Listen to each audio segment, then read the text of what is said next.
نہیں ہے محمد مگر رسول، قد خلت من قبل رسل، اسی سے پہلے کئی رسول گزر چکے ہیں۔ اور ایک عجیب جملہ ہے جس پر آج میں آپ کو ضم دینا چاہتا ہوں، وہ یہ ہے افإن مات اور قتل انقلبتم علی اعقابکم۔ اللہ سوال پوچھ رہا ہے، کیا اگر میرا رسول انتقال کر جائے یا قتل ہو جائے تو تم پھر اصلی جو تمہارا عقیدہ تھا اسی پر پلٹ جاؤ گے؟ سوال پوچھ رہا ہے اللہ، سوال پوچھ رہا ہے افإن مات اور قتل انقلبتم علی اعقابکم، کیا اگر میرا رسول انتقال کر جائے، شہید ہو جائے، قتل ہو جائے تو تم پلٹ کر جاؤ گے؟ پھر اپنی اصلی دین پر پلٹ جاؤ گے، اپنے عقیدے پر جو تمہارا اصل عقیدہ تھا اس پر پلٹ کر جاؤ گے؟ اور اللہ نے فرمایا دیکھو وَمَن يَنْقَلِبْ عَلَىٰ عَقْبَيْهِ، جو بھی پھر گیا، جو بھی پلٹ گیا، کب پھر گیا؟ رسول کے قتل ہونے کے یا انتقال کے بعد۔ توجہ چاہ رہا ہوں، پوری توجہ، اور انشاءاللہ پوری تقریر میری قرآن حکیم سے ہوگی، ایک بھی حدیث نہیں پڑھوں گا۔ کیوں؟ اگر میں پڑھوں گا، قبلہ نے تو پڑھی تو اس پر کوئی اعتراض نہیں کرے گا، کیونکہ وہ اپنے عقیدے کا اظہار کر گیا کہ بھائی میں تو اہل سنت ہوں، تو کوئی اسی پر اعتراض نہیں کرے گا۔ لیکن اگر میں نے کہہ دیا تو کہیں گے کہ بھائی یہ حدیث ضعیف تھی، یہ اس نے ترجمہ اپنے مرضی کے مطابق کیا۔ تو اللہ نے فرمایا دیکھو وَمَن يَنْقَلِبْ عَلَىٰ عَقْبَيْهِ، جو بھی پھر گیا، کب؟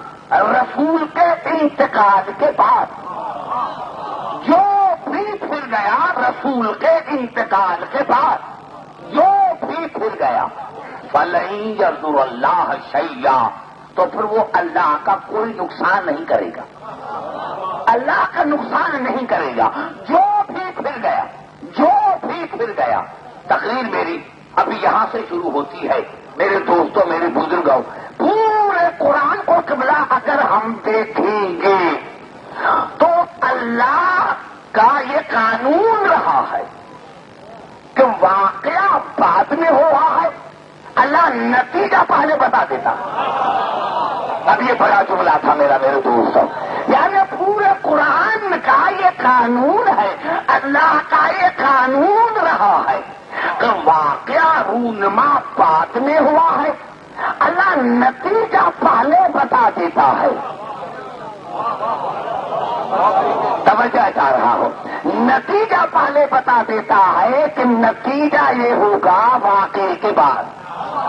وہ واقعہ تو بعد میں ہوتا ہے، مستقبل میں ہوتا ہے، لیکن اللہ اس کا جو جواب ہے، نتیجہ جو ہے وہ پہلے بتا دیتا ہے کہ کیا اگر میرا رسول قتل ہو جائے یا انتقال کر جائے تو پھر تم پھر جاؤ گے؟ پتا چلا یہ نتیجہ اللہ نے پہلے بتایا ہے کہ عبدالحکیم رسول کے بعد اگر پھر نہ جائے تو مجھے اللہ کا کر نہ ماننا۔ یہ نتیجہ ہے، واقعہ بعد میں ہوگا، نتیجہ اللہ نے پہلے بتا دیا۔ اب آئیے قرآن کی طرف چلتے ہیں۔ قبلہ یہ الفاظ ہیں سورت بقرہ کے، اور ارشاد ہو رہا ہے جناب موسیٰ کے بعد الم تر الی الملأ من بنی اسرائیل من بعد موسیٰ، میرے حبیب کیا تم نے نہیں دیکھا، تم نے نہیں دیکھا کہ بنی اسرائیل موسیٰ کے بعد اپنے نبی کے پاس آئے؟ اس نبی کا قرآن میں نام نہیں ہے، مفسرین نے اس کے الگ الگ نام لکھے۔ الم تر الی الملأ من بنی اسرائیل من بعد موسیٰ اذ قالوا لنبی لہم ابعث لنا ملکا نقاتل فی سبیل اللہ۔ میرا حبیب کیا تم نے نہیں دیکھا کہ موسیٰ کے بعد بنی اسرائیل اپنے نبی کے پاس آئے اور انہوں نے اپنے نبی کو کہا کہ اللہ کی طرف سے ہمیں ایک بادشاہ مقرر کروا دیجیے، ایک سپہ سالار مقرر کروا دیجیے تاکہ ہم اللہ کے راہ میں لڑیں. نبی کو کہا اور جب نبی کو کہا اللہ کی طرف سے ہمارے لیے ایک بادشاہ مقرر کروا دیجیے, ایک سپہ سالار مقرر کروا دیجیے تاکہ ہم اللہ کی راہ میں لڑیں. قال هل عصيتم ان كتب عليكم القتال تولوا الى قريب. قال هل عصيتم ان كتب عليكم القتال اللہ تقاتلوا.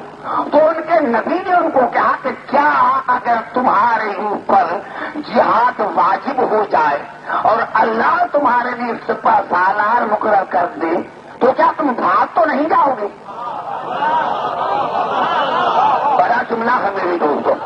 انہوں نے کیا کہا تھا؟ اس قانون نبی لہم فصلنا ملکن نقاتل فی سبیل اللہ.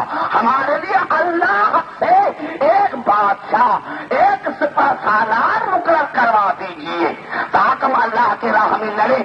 تو نبی نے کیا کہا؟ قال هل عصيتم ان كتب عليكم القتال اللہ تقاتلوا. کیا اگر اللہ تمہارے اوپر جہاد واجب کر دے تو بھاگ تو نہیں جاؤ گے؟ نام نہیں ہے دنیا کہتی ہے رسول کو علم غیب نہیں. ارے اس نبی کا تو قرآن میں نام بھی نہیں, اس کو علم غیب کیسے ہو گیا؟ اس کو علم غیب کیسے ہو گیا تھا؟ اس کو علم غیب کیسے ہو گیا تھا کہ اگر اللہ تمہارے اوپر جہاد واجب کر دے تو بھاگ تو نہیں جاؤ گے؟ قالوا وما لنا اللہ نقاتل فی سبیل اللہ. تو انہوں نے کہا کہ ہم کیسے بھاگیں گے؟ وقد اخرجنا من دیارنا وابنائنا. جب ہم نکلیں گے اپنے بچوں کو چھوڑ کر اور گھروں کو چھوڑ کر نکلیں گے تو ہم کیسے بھاگیں گے؟ ہم کیسے بھاگیں گے؟ اب یہ واقعہ بعد میں ہوا, اللہ نے نتیجہ پہلے بتا دیا. فلما كتب عليهم القتال تولوا الا قليلا منهم والله عليم بالظالمين. جب ان پر جہاد واجب کیا گیا اور اللہ نے ان پر سپہ سالار بنایا اور وہ میدان جنگ میں آئے تو سارے کے سارے بھاگ گئے اور اللہ نے فرمایا ایسے ظالمین کو میں جانتا ہوں جو میرے بنائے ہوئے سپہ سالار کو چھوڑ جائے. بڑا جملہ تھا قبلہ, میں آپ کے ذہنوں تک نہیں پہنچ سکا. کیا کہا تھا میرے دوستوں, میرے بزرگوں, ساداتوں, غیر ساداتوں؟ پھر جملہ تھا الم تر الی الملأ من بنی اسرائیل من بعد موسیٰ اذ قالوا لنبی لهم فصلنا ملکا نقاتل فی سبیل اللہ. قال هل عصيتم ان كتب عليكم القتال اللہ تقاتلوا.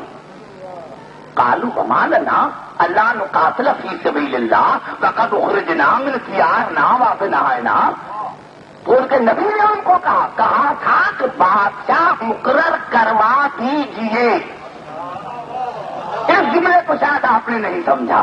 اور جہاں تک میں نے آیتیں پڑھی تو اللہ نے واقعہ بعد میں بیان کیا. وقال لهم نبیہم ان اللہ قد بعث لکم طالوت ملکا. اور ان کے نبی نے ان کو کہا کہ اللہ نے تم پر طالوت کو بادشاہ مقرر کیا ہے, میں نے نہیں. اب جو بڑا جملہ تھا میرے دو جوانوں وہ کھا گئے. اللہ نے تمہارے اوپر طالوت کو بادشاہ مقرر کیا ہے, اللہ نے تمہارے اوپر طالوت کو سپہ سالار بنایا ہے.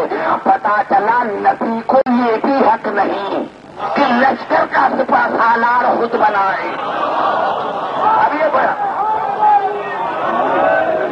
پتا چلا کہ نبی کو یہ بھی اختیار نہیں کہ سپہ سالار خود بنائے. لشکر کا سپہ سالار بھی اللہ بناتا ہے. اور اسی لیے جو بخاری شریف میں ہے کہ رسول نے خیبر میں کہا تھا کہ لأوتین الرایۃ غدا رجلا, کل میں ضرور علم دوں گا اس کو جو مرد ہوگا, کل دوں گا, ضرور دوں گا. تو صحابہ کرام نے کہا یا رسول اللہ آپ نے یہ کیا فرما دیا کہ کل میں ضرور منع کیا ہے قرآن حکیم میں کہ وَلَا تَقُولَنَّ لِشَيْءٍ إِنِّي فَاعِلٌ ذَلِكَ غَدًا إِلَّا أَن يَشَاءَ اللَّهُ۔ میرے حبیب آپ ہرگز نہ کہیں کہ یہ کام میں کل کروں گا جب تک آپ انشاءاللہ نہ کہیں۔